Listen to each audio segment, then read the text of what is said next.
Headline edition, July 8, 1947. The Army Air Forces has announced that a flying disc has been found and is now in the possession of the Army.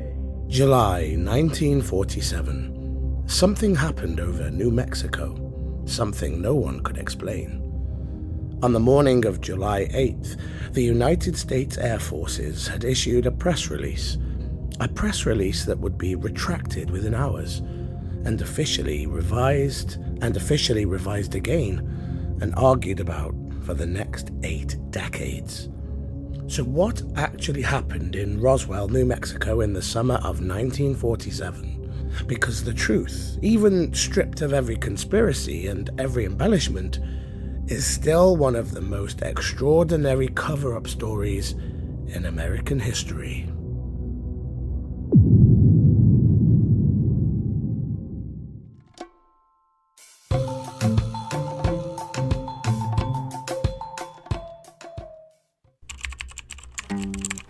The sun goes down. To understand Roswell, you have to understand the global climate in 1947. World War II had ended less than 2 years earlier. The Soviet Union was no longer an ally, it was the enemy. And America was gripped by the possibility of conflict. The Cold War was just the beginning, and the skies over the United States had become a battlefield of anxiety, radar blips, and military paranoia. It was in this climate, this perfect storm of fear and secrecy, that a sheep rancher named Max Brazel rode out on horseback one morning to check on his flock. Brazel managed a remote spread of land around 75 miles north of Roswell, near a small town called Corona.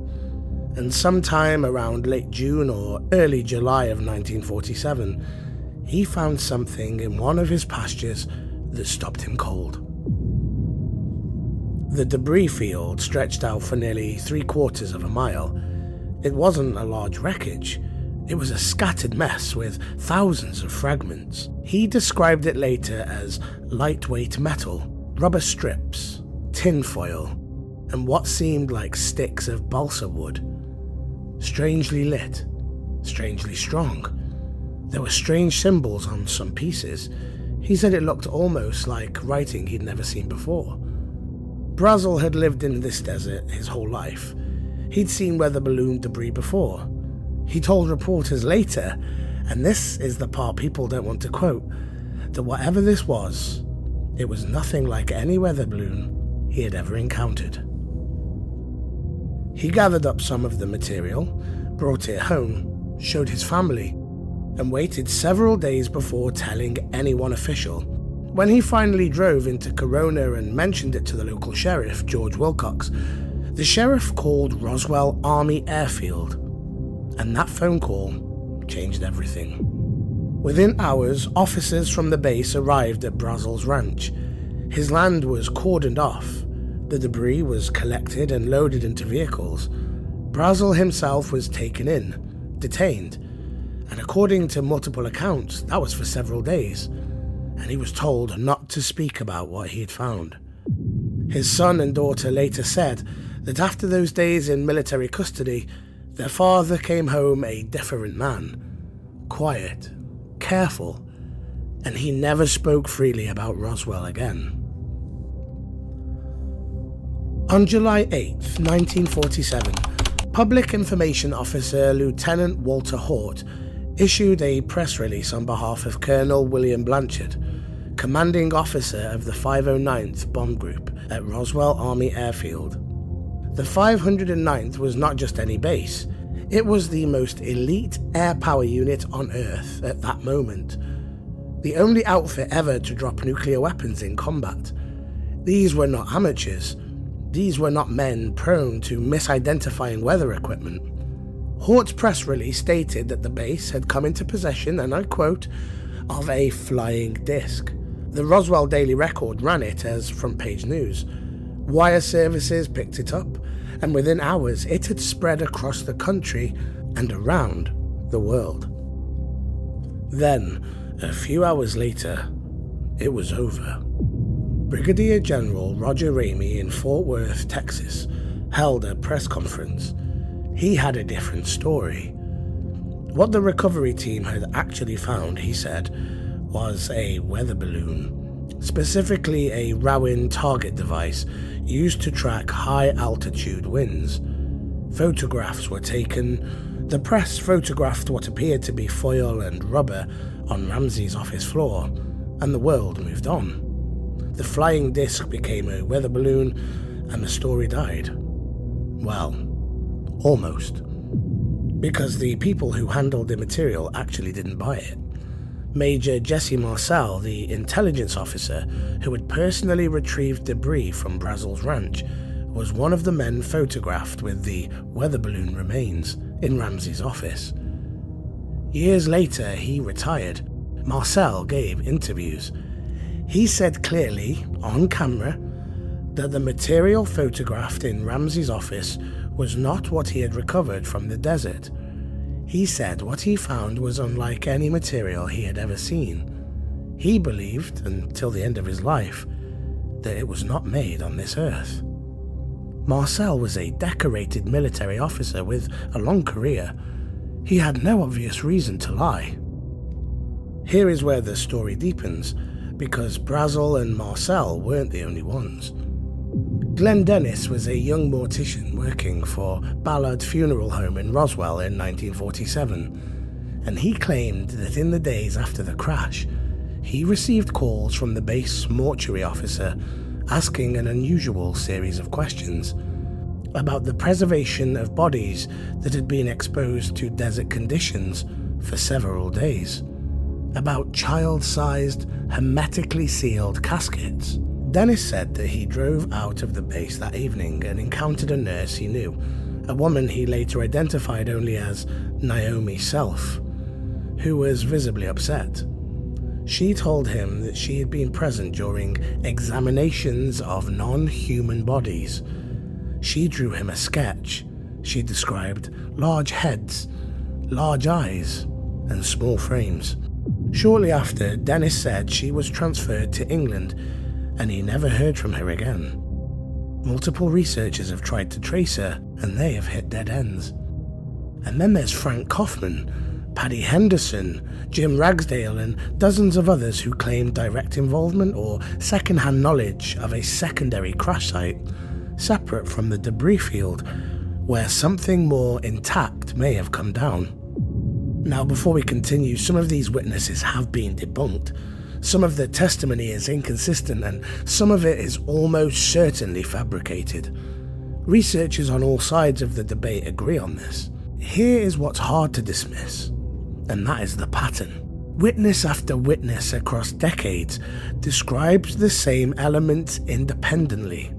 Unusual material, military cordons, threats of silence, small, non-human figures, people who had nothing to gain, people who waited until they were dying to speak, people who asked for their testimony to be sealed until after their deaths.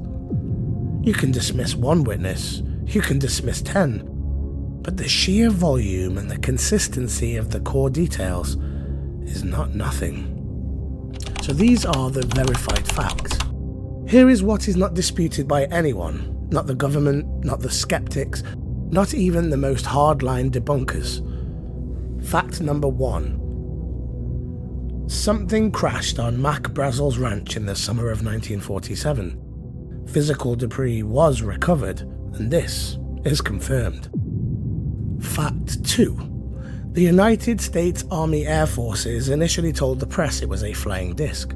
This press release exists, and it was issued by a named officer on behalf of a named commanding general. Fact 3. The statement was retracted within hours and replaced with the weather balloon explanation. Fact 4. Mac Brazel was held by the military for several days, and his family have confirmed this. Fact 5. Major Jesse Marcel, who personally handled the debris, publicly stated for the rest of his life that the material shown in the Ramey photographs was not what he recovered. He maintained this under his own name, on camera, and with nothing to gain. Fact 6. In 1994, the United States Air Force released a report admitting that the weather balloon story was false. The real explanation, they said, was Project Mogul, a classified program using high-altitude balloons to monitor Soviet nuclear tests. Fact 7. In 1997, a second Air Force report addressed witness claims of alien bodies by suggesting they were likely memories of crash test dummies dropped from high altitude, a program that didn't begin until 1953, 6 years after the crash. So by the United States government's own admission, the original explanation was a lie. The cover story was also a lie, and their current explanation, Project Mogul, still does not account for why a military intelligence officer who spent his career identifying wreckage could not identify a weather balloon. It does not account for the body reports, it does not account for the sealed testimonies, and it does not account for what Lieutenant Walter Holt, the man who wrote the original flying disc press release, put in a sworn affidavit that he asked to remain sealed until after his death. Walter Holt died in 2005. He had spent most of his adult life running the Roswell UFO Museum and downplaying the story. He gave interviews and he stayed on message. He was, for decades, the most public and least controversial figure associated with the crash. Then, his sealed affidavit was opened. In it, Holt described not only just the debris field, but a second site, a site where there was not scattered wreckage, but an intact craft, egg-shaped, large enough to stand inside, and next to it, and he wrote this under oath, were bodies. Small, large heads, no hair. Holt stated in the affidavit that he had attended a meeting on the morning of July 8th, the same morning the press release was issued, where both the craft and the bodies were discussed by senior officers. That the press release was a deliberate decision made at the meeting, that it was always intended as a distraction. He said he had stayed silent his entire life because of the oath that he swore, and that he only authorized the release of this document because, in his words, the truth was too important to die with. Now, is Holt's affidavit proof? No. Affidavits can be fabricated, memories distort, and old men can make things up. But consider this. Walter Holt was the original source of the flying disc press release. He was in those rooms. He is not a tabloid witness. He is a named, documented military officer. And he waited until he was dead to tell his story. In 2023, former intelligence officer David Grush testified before the United States Congress under oath. He stated that the US government had been in possession of non-human craft and non-human biological material for decades. He named no location and he offered no physical evidence, but he testified under oath in Congress and he wasn't charged with perjury. So here we are, nearly 80 years after something fell from the sky over New Mexico. The official explanation has changed twice. The witnesses are mostly dead, and the documents, well, the ones that we know about, are either still classified or heavily redacted. But there is one question that has never been answered. One question that every official report, every press conference, every Air Force investigation has quietly sidestepped. If it was just a weather balloon, why did the most elite nuclear air unit in the world need 3 separate official explanations to describe it? Thank you so much for joining us today, Truth Seekers. Let me know in the comments what you think. Please let me know your thoughts. If you have any videos or any discussions that you would like us to cover, please leave that in the comment as well, and we will definitely check all of those requests. Thank you once again for tuning in. Please make sure to hit that like, share and subscribe.